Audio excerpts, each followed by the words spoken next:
In this tutorial, we'll learn how to import cameras from fSpy to After Effects. fSpy is a free camera matching software that allows you to match cameras with very high precision. So let's see how it works. Go to fSpy.io, scroll down and click the download button. Choose this one for Windows.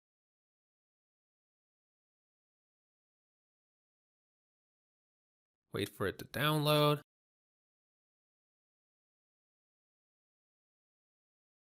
Install it.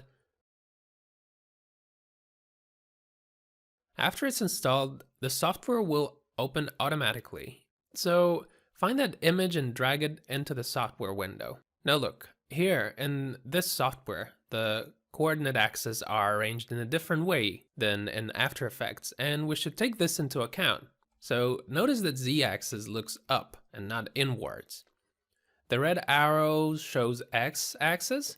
Now let's say we need x to go from left to right, and y should be pointed inwards. So we must find parallel lines along the x and then along y, so they are perpendicular to x lines. Let's match. Match the red lines according to the outline of the house. Note that in the image, the lines do not appear parallel. That's because of the vanishing point. They are, in fact, parallel to each other. Match the green ones. Good. Now look, z-axis is pointed downward, so we should fix that. To do this, change x to -x in the X tab. Now, to see the grid, choose XY Grid Floor in the 3D Guide tab. Great, now we can compare the lines. Notice that wherever I move the grid, all the lines are in check.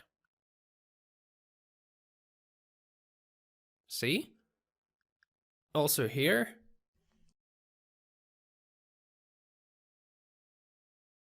So that's it. Now I just need to export my camera.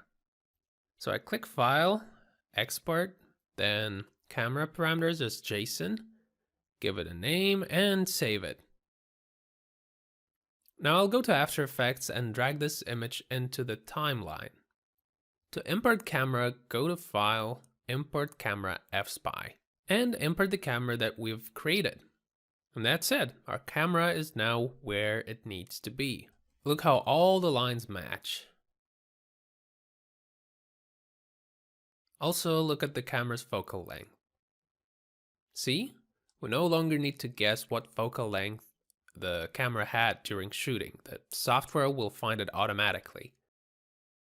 Let's take another image and repeat what we just did. If it's kind of hard to see the image, uncheck this box. Match the x-axis lines.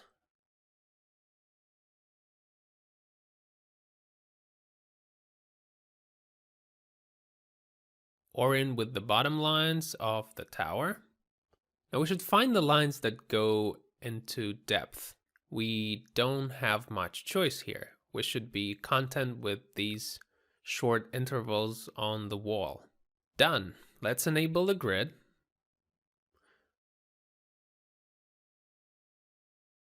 Well, I think we could do better. The ground tilt doesn't match the grid, and the reason is that y-axis lines are too short. And so it's better to use z-axis lines instead. So let's do that. Change y to z. Now match them again. Actually, let's use the left tower.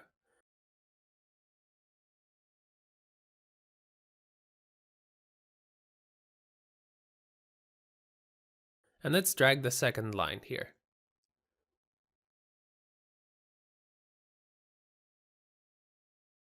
Now, as you can see, the grid matches our image a lot better. Yes, that's great.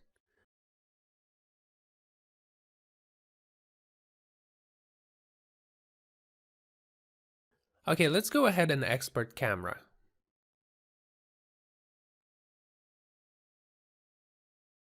I'm gonna call it camera 2 and I'll save it. Now I'll go to After Effects to import my camera. Let's take a look at the final result. Excellent, isn't it? Lines clearly follow the outline of the wall. Well, that's it. I hope that was useful. This software is very easy to learn, and if you still have any questions or you feel like you want to study it deeper, you can find many tutorials on YouTube.